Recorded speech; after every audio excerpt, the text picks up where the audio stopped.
स्वागत है आप सभी का फिर से एक नए क्लास के अंदर। और आज का जो हम लोग का क्लास चलने वाला है वो हरियाणा ग्रुप डी का क्लास चलने वाला है। तो अगर आपका भी पेपर आने वाले दिनों में है तो ये क्लास आपके लिए है। इस क्लास के अंदर हम लोग देखने वाले हैं model set number 2। Model set 1 हम लोगों ने कंप्लीट कर लिया है, तो जिन भी भाई लोगों ने मॉडल सेट 1 नहीं देखा है वो लोग जाके देख सकते हो, मैंने प्लेलिस्ट बना दिया है। और आज की इस क्लास के अंदर हम लोग मॉडल पेपर 2 देखने वाले हैं। तो चलिए देखते हैं, काफ़ी ज़्यादा इंपॉर्टेंट प्रश्न है जो कि आपके एग्जाम के लिए काफी ज्यादा इंपॉर्टेंट है। तो क्वेश्चन को देखते हुए चलिएगा और कोशिश कीजिएगा कि जिन क्वेश्चन का आंसर याद रहेगा उसका उत्तर आप लोग कमेंट बॉक्स में देने का कोशिश कीजिएगा। कमेंट बॉक्स में उत्तर दीजिएगा तो आप लोगों का जो कॉन्फिडेंस है वो हाई होगा। सबसे पहले हम लोग देखने वाले हैं हरियाणा जीके का सामान्य ज्ञान देखने वाले हैं। पहला नंबर प्रश्न है, हरियाणा राज्य का क्षेत्रफल भारत के कुल क्षेत्रफल का कितना % है। सवाल को एक बार 2 बार पढ़ना है। अगर एग्जाम में आपके पास टाइम बचा रहेगा तो कोशिश कीजिएगा कि सवाल को 1 से 2 बार पढ़ने का। हरियाणा राज्य का क्षेत्रफल भारत के कुल क्षेत्रफल का कितना % है, बताइए कितना % है। उत्तर जानते हैं तो कमेंट बॉक्स में बताइए। तो याद रखना है कि इसका राइट आंसर 1.34% हो जाएगा। Right answer option number B हो जाएगा। चलिए यहाँ से आपके एग्जाम में पूछा जा सकता है। चलिए सबसे पहले पूछ सकता है कि हरियाणा राज्य का गठन कब हुआ था। आप लोग को गठन याद रखना है कि हरियाणा राज्य का गठन कब हुआ था। तो ये गठन हुआ था 1 नवंबर 1966 को। याद रखना है हरियाणा राज्य का गठन कब हुआ था, तो ये याद रखना है 1 नवंबर 1966 को हुआ था। दूसरा प्रश्न पूछ सकता है कि हरियाणा में कुल कितना जिला है। तो आप लोग को बताना है कि हरियाणा में टोटल 22 जिला है। तीसरा प्रश्न याद रखिएगा, हरियाणा की राजधानी कहाँ है। तो हरियाणा की जो राजधानी हो जाएगा वो चंडीगढ़ हो जाएगा। हरियाणा का राजधानी कहाँ हो जाएगा, चंडीगढ़ हो जाएगा। एक सवाल याद रखिएगा, हरियाणा का राजकीय पशु क्या है। आप लोग को राजकीय पशु भी पता होना चाहिए क्योंकि सवाल पूछ सकता है। तो यहाँ का जो राजकीय पशु हो जाएगा वो काला हिरन हो जाएगा। क्या हो जाएगा, काला हिरन हो जाएगा। इसको भी याद रखिएगा। चलिए देखते हैं अगला प्रश्न क्या कह रहा है कि हरियाणा का कौन सा जिला कागज का शहर के नाम से प्रसिद्ध है। सवाल कह रहा है कि हरियाणा का कौन सा जिला है जो कागज का शहर के नाम से प्रसिद्ध है। तो याद रखिएगा ये हो जाएगा यमुनानगर, यानी कि राइट आंसर हो जाएगा इसका ऑप्शन नंबर बी हो जाएगा। चलिए सवाल यहाँ से आपसे पूछ सकता है कि वैज्ञानिक उपकरणों नगरी जिसे हम लोग सफाई सिटी कहते हैं, किससे कहते हैं। सवाल पूछेगा कि वैज्ञानिक उपकरणों का नगरी या फिर सफाई सिटी किसे कहा जाता है। तो ये कहा जाता है अम्बाला को। वैज्ञानिक सिटी और सफाई सिटी किसे कहा जाता है, तो ये कहा जाता है अम्बाला को, सफाई सिटी। याद रखिएगा। चलिए याद रखना है आप लोग को करनाल का युद्ध भी याद रखना है। करनाल का युद्ध कब हुआ था, तो ये हुआ था 24 फरवरी 1739 में। 24 फरवरी 1739 में करनाल का युद्ध हुआ था, याद रखिएगा। चलिए अगला प्रश्न देखते हैं, आग्रोह धाम किस प्राचीन शासक का राजधानी माना जाता है। सवाल कह रहा है कि आग्रोह धाम किस प्राचीन शासक की राजधानी माना जाता है। तो आपको याद रखना है कि ये माना जाता है Maharaja Agrasen. Option number C हो जाएगा इसका right answer, Maharaja Agrasen. Right answer हो जाएगा इसका ऑप्शन नंबर सी। चलिए यहाँ से इंपॉर्टेंट पॉइंट बनता है, पूछ सकता है कि हर्षवर्धन के दरबारी कवि कौन थे। आप लोग को बताना है कि हर्षवर्धन के जो दरबारी कवि हो जाएंगे वो कौन हो जाएंगे। तो याद रखना है कि हर्षवर्धन के जो दरबारी कवि हो जाएंगे वो बाणभट्ट हो जाएंगे। बाणभट्ट हो जाएंगे हर्षवर्धन के दरबारी कवि। दूसरा प्रश्न याद रखना है कि हर्षचरित्र ग्रंथ के रचयिता कौन है। यह भी सवाल आपके लिए इंपॉर्टेंट है। सवाल आपसे पूछ सकता है कि हर्षचरित्र ग्रंथ के रचयिता कौन है। तो याद रखना है कि ये हो जाएंगे बाणभट्ट। ये भी बाणभट्ट भी हो जाएंगे, याद रखिएगा। चलिए अगला प्रश्न क्या कह रहा है, प्रसिद्ध स्वतंत्रता सेनानी पंडित नेकीराम शर्मा ने किस समाचार पत्र का संपादन किया था। सवाल क्या कह रहा है कि प्रसिद्ध स्वतंत्रता सेनानी पंडित नेकीराम शर्मा ने किस समाचार पत्र का संपादन किया था, आप लोग बताइए। तो ये आप लोग को याद रखना है कि संदेश का संपादन किया था। राइट आंसर हो जाएगा इसका ऑप्शन नंबर बी। चलिए यहाँ से अगर पूछ ले जाए कि साप्ताहिक समाचार पत्र कौन सा है, तो आप लोग को याद रखना है कि जो साप्ताहिक समाचार पत्र हो जाएगा वो कौन हो जाएगा, ये हो जाएगा हरियाणा तिलक। ये हमारा हो जाएगा साप्ताहिक समाचार पत्र। शुरू कब हुआ था ये भी याद रखिएगा, 1923 में। किसने शुरू किया था, तो पंडित श्रीराम शर्मा ने। सारा चीज़ याद रखना है, पंडित श्रीराम शर्मा ने। चलिए अगला प्रश्न देखते हैं, हरियाणा में राष्ट्रीय डेयरी अनुसंधान संगठन NDRI किस वर्ष करनाल स्थानांतरित किया गया था। सवाल क्या कह रहा है, फिर से पढ़िए कि हरियाणा में राष्ट्रीय डेयरी अनुसंधान संस्थान NDRI किस वर्ष करनाल स्थानांतरित किया गया था। तो याद रखना है आप लोगों को, ये इंपॉर्टेंट प्रश्न है। कब किया गया था, तो 1955 में किया गया था। राइट आंसर हो जाएगा इसका ऑप्शन नंबर डी हो जाएगा। चलिए यहाँ से एक इंपॉर्टेंट पॉइंट बताता हूँ जिसको कि याद रखना है। सवाल पूछ सकता है कि हरियाणा में पंचायती राज अधिनियम कब लागू हुआ था। अगर सवाल पूछ लिया जाए कि हरियाणा में पंचायती राज अधिनियम कब लागू हुआ था, तो आपको याद रखना है कब लागू हुआ था। तो ये लागू हुआ था 22 अप्रैल 1944 में। याद रखिएगा, सवाल इंपॉर्टेंट है। चलिए अगला प्रश्न देखते हैं, पिंजौर का प्राचीन नाम क्या था। सवाल इंपॉर्टेंट है, आप लोग को बताना है कि पिंजौर का जो प्राचीन नाम है वो क्या था। तो आपको याद रखना है कि इसका राइट आंसर हो जाएगा पंचमपुरा। राइट आंसर हो जाएगा इसका ऑप्शन नंबर सी। अगला प्रश्न है, शाहजहां की बाओली हरियाणा के किस स्थान पे स्थित है। बताना है कि शाहजहां की बाओली हरियाणा के किस स्थान पे स्थित है। तो आपको याद रखना है कि ये महक रोहतक में स्थित है। महक रोहतक। राइट आंसर हो जाएगा इसका ऑप्शन नंबर डी हो जाएगा। अगला प्रश्न देखते हैं, भैंसों की रूबी। सवाल इंपॉर्टेंट है, आपको याद रखना है कि भैंसों की रूबी या काला सोना कहे जाने वाले मुहरान नस्ल के लिए कौन सा जिला प्रसिद्ध है। सवाल कह रहा है कि भैंसों को रूबी या काला सोना कहे जाने वाले मुहर्रम नस्ल के कौन सा जिला प्रसिद्ध है। ऑप्शन में है जींद, सिरसा, करनाल या फिर भिवानी। तो बताइए, जो लोग भी उत्तर जानते हैं फटाफट से कमेंट बॉक्स में उत्तर बताइए। तो इसका राइट आंसर हो जाएगा जींद, यानी कि राइट आंसर हो जाएगा इसका ऑप्शन नंबर ए। अगला नंबर प्रश्न है, Rajiv Gandhi thermal power project Haryana के किस जिले में स्थित है। काफ़ी ही ज़्यादा इंपॉर्टेंट प्रश्न है। सवाल कह रहा है कि Rajiv Gandhi thermal power project Haryana के किस जिले में स्थित है। तो आपको याद रखना है कि ये हिसार खेदर में स्थित है। हिसार खेदर, यानी कि राइट आंसर हो जाएगा इसका ऑप्शन नंबर सी। चलिए अगला प्रश्न है, मोरनी की पहाड़ियाँ मुख्य रूप से किस जिले के अंतर्गत आते हैं। ये भी सवाल इंपॉर्टेंट है, आप लोग को बताना है कि मोरनी की पहाड़ी मुख्य रूप से किस जिले के अंतर्गत आता है। बताना है। ऑप्शन दिया गया है पंचकूला, अंबाला, यमुनानगर या फिर कुरुक्षेत्र। तो इसका उत्तर जानने से पहले प्लीज़ मेरे भाई, अभी तक आप लोगों ने क्लास को लाइक नहीं किया है तो प्लीज़ क्लास को लाइक कर दीजिए। चैनल को अभी तक आप लोगों ने सब्सक्राइब नहीं किया है तो प्लीज़ चैनल को सब्सक्राइब कर लीजिए। तो इसका जो राइट आंसर हो जाएगा वो क्या हो जाएगा, ऑप्शन नंबर ए हो जाएगा, पंचकूला। मोरनी की पहाड़ियाँ मुख्य रूप से किस जिले के अंतर्गत आती है, तो ये पंचकूला के अंतर्गत आती है। चलिए 11 नंबर प्रश्न क्या कह रहा है, गुरुद्वारा नीम साहिबा हरियाणा के किस जिले में स्थित है। सवाल इंपॉर्टेंट है, आप लोग को बताना है गुरुद्वारा नीम साहिबा हरियाणा के किस जिले में स्थित है। तो आपको याद रखना है कि ये कैथल जिले में स्थित है, यानी कि इसका राइट आंसर हो जाएगा ऑप्शन नंबर ए। अगला प्रश्न है, हरियाणा का प्रसिद्ध लूर नृत्य किस त्यौहार के अवसर पे किया जाता है। हरियाणा में आप लोग को बताना है कि हरियाणा का प्रसिद्ध नृत्य लूर नृत्य किस त्यौहार के अवसर पे किया जाता है। ऑप्शन दिया गया है दिवाली, होली, तीज या फिर बैसाखी। बताइए फटाफट से कि हरियाणा का प्रसिद्ध लूर नृत्य किस त्यौहार के अवसर पे किया जाता है। तो आपको याद रखना है, ये सवाल भी इम्पोर्टेंट है। आपको याद रखना है कि जो लूर नृत्य है वो किया जाता है होली पे। होली देखिए ऑप्शन नंबर बी में है, राइट आंसर हो जाएगा इसका ऑप्शन नंबर बी हो जाएगा। चलिए अगला नंबर प्रश्न क्या कह रहा है, पानीपत का प्रथम युद्ध किस वर्ष लड़ा गया था। ये भी सवाल इंपॉर्टेंट है। बताना है कि पानीपत का जो प्रथम युद्ध हुआ था वो किस वर्ष हुआ था। तो ये हुआ था 1526 में। राइट आंसर हो जाएगा इसका ऑप्शन नंबर डी हो जाएगा। चलिए पानीपत का दूसरा युद्ध भी पूछ सकता है। अगर सवाल पूछ लिया जाए कि पानीपत का दूसरा युद्ध कब हुआ था, तो आप लोग को बताना है कि दूसरा युद्ध हुआ था 1556 में। यहाँ से एक सवाल ये भी याद रखिएगा कि तराइन का प्रथम युद्ध कब हुआ था, तो ये 1911 में हुआ था।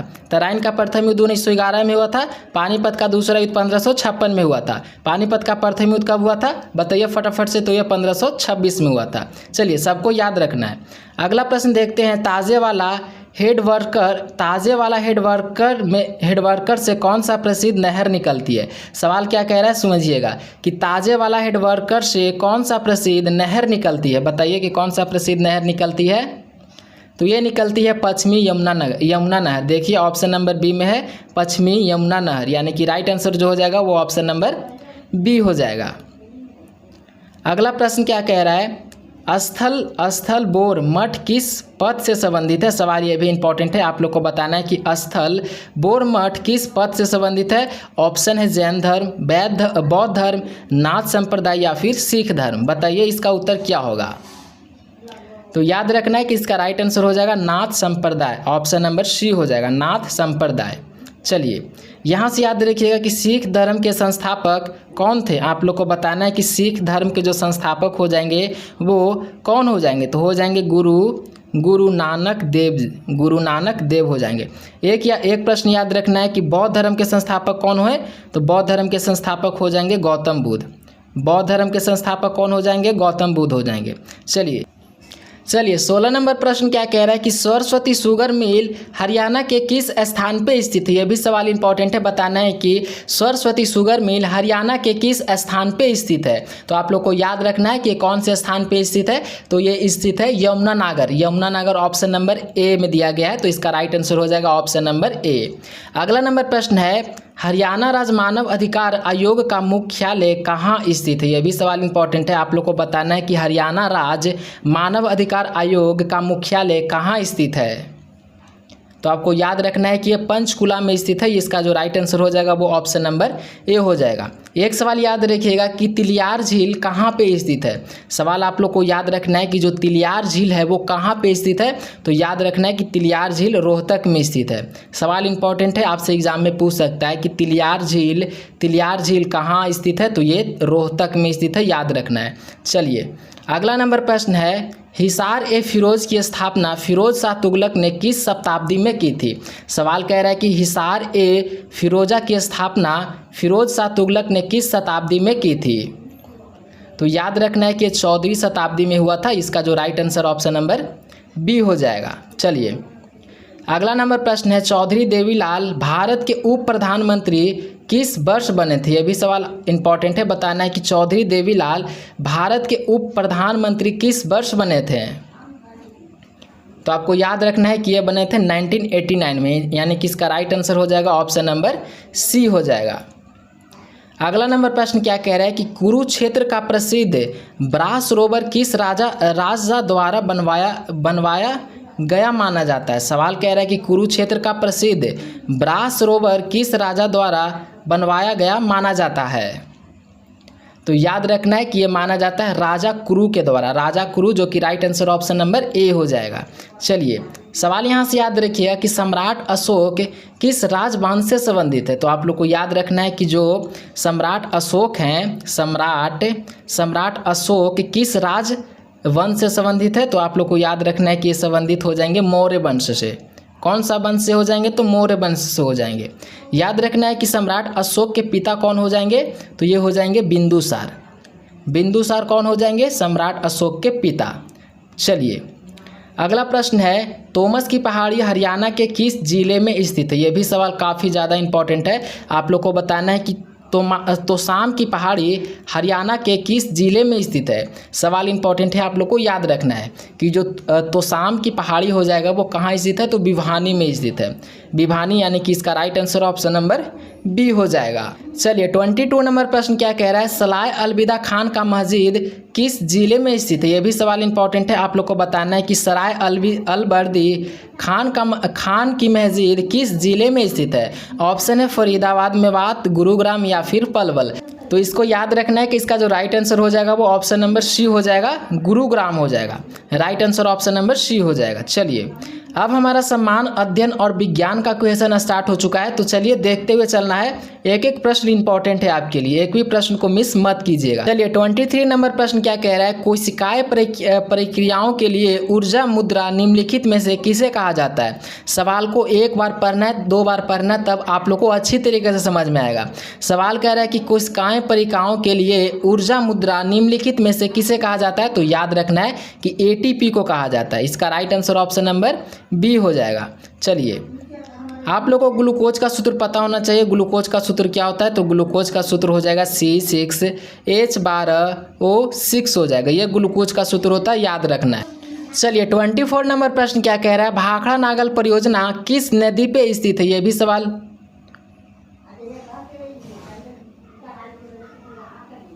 ये भी सवाल इंपॉर्टेंट है, तो आप लोग को याद रखना है कि भाखड़ा नागल परियोजना किस नदी पे स्थित है, तो ये कौन सी नदी पे हो जाएगा, ये सतलुज नदी पे हो जाएगा।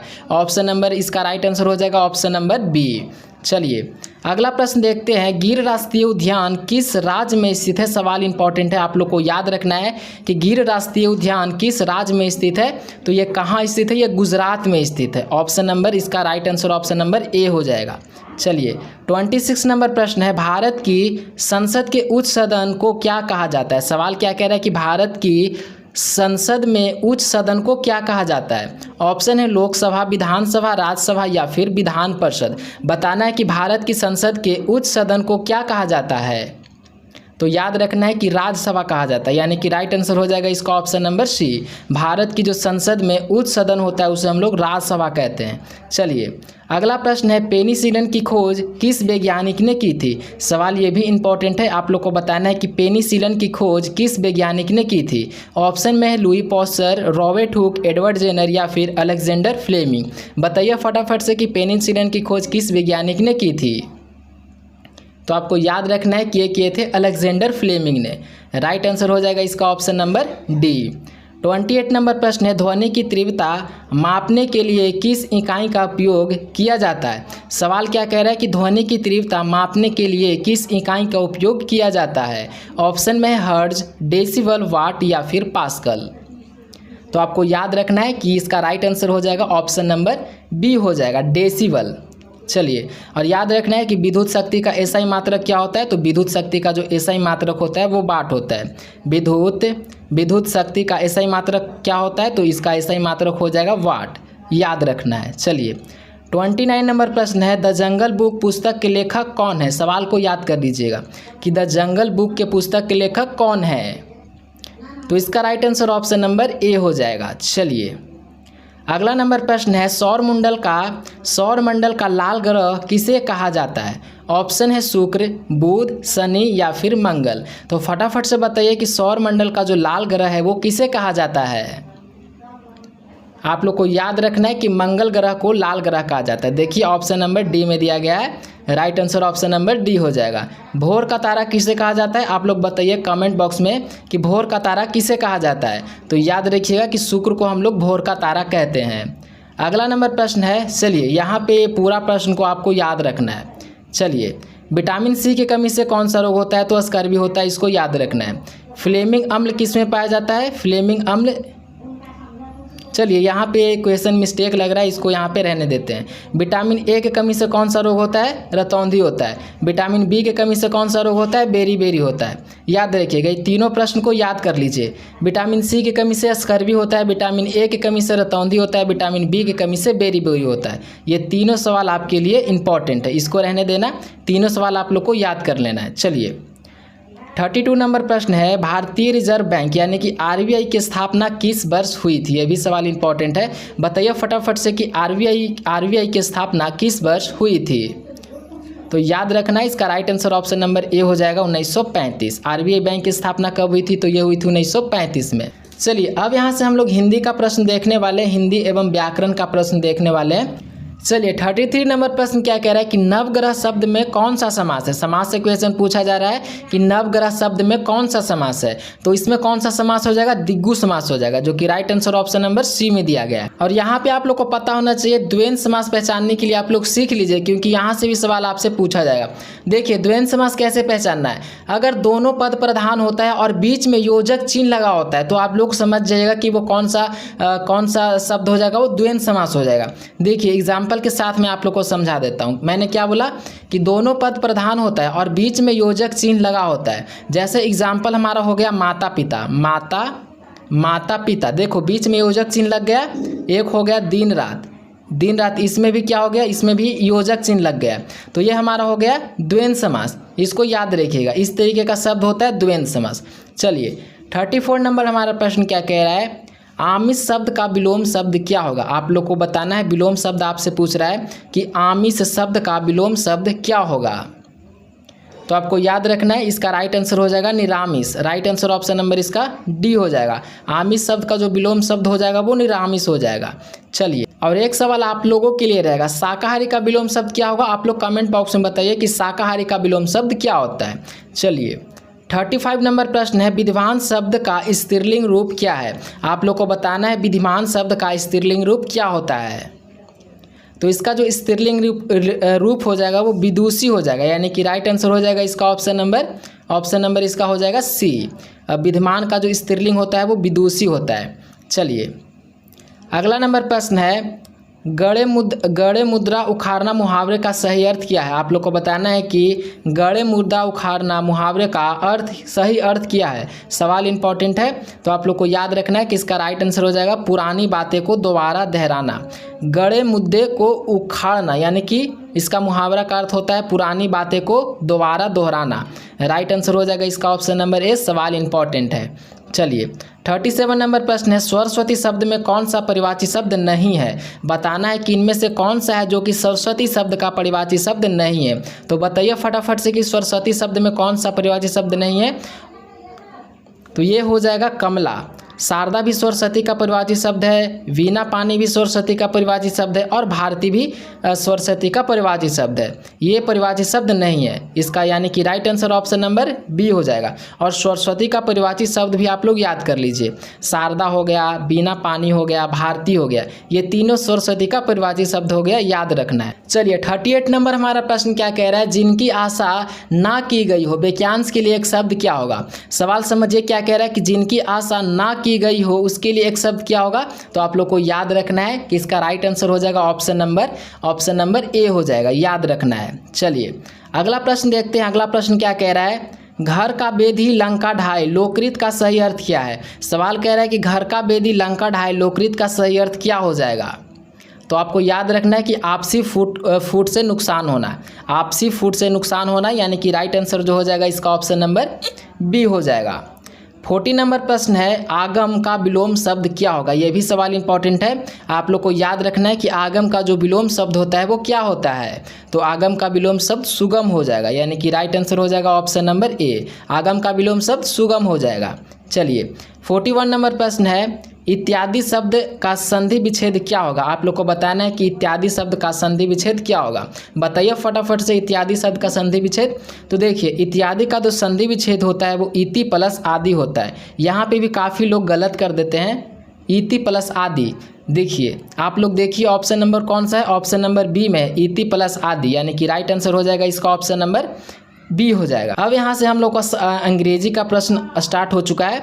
तो 41 नंबर प्रश्न क्या कह रहा है, select the correct synonym of diligent. आप लोग को बताना है सिनोनिम का मतलब आपसे क्या पूछ रहा है, आपसे पूछ रहा है परिवाची शब्द। डिलीजेंट का आप लोग का परिवाची शब्द बताना है कि क्या हो जाएगा। ऑप्शन में है लेजी, हार्ड वर्किंग, केयरलेस या फिर इनएक्टिव। फटाफट से बताइए। तो इसका जो राइट आंसर हो जाएगा वो हो जाएगा हार्ड वर्किंग। डिलीजेंट का जो परिवाची शब्द हो जाएगा वो क्या हो जाएगा, हार्ड वर्किंग हो जाएगा। चलिए, अगला नंबर प्रश्न है, choose the correct spelling word. इनमें से आप लोग को बताना है कि कौन सा जो स्पेलिंग वर्ड है वो सही लिखा गया है। यहाँ से सवाल पूछा जाएगा। तो यहाँ पे देखिए, जो राइट स्पेलिंग होता है वो होता है SEPARATE होता है। देखिए, SEPARET सेपरेट। देखिए कौन सा ऑप्शन में है, ऑप्शन नंबर सी में दिया गया है। तो इसका right answer option number C हो जाएगा।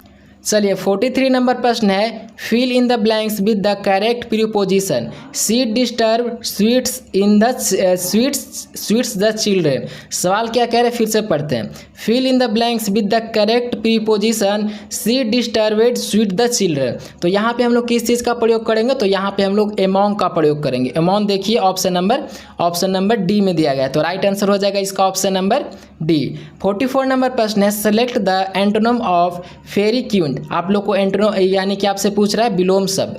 इसका विलोम शब्द क्या होगा, आप लोग बताइए फटाफट से कि फेरी क्वीन का जो विलोम शब्द होता है वो क्या होता है।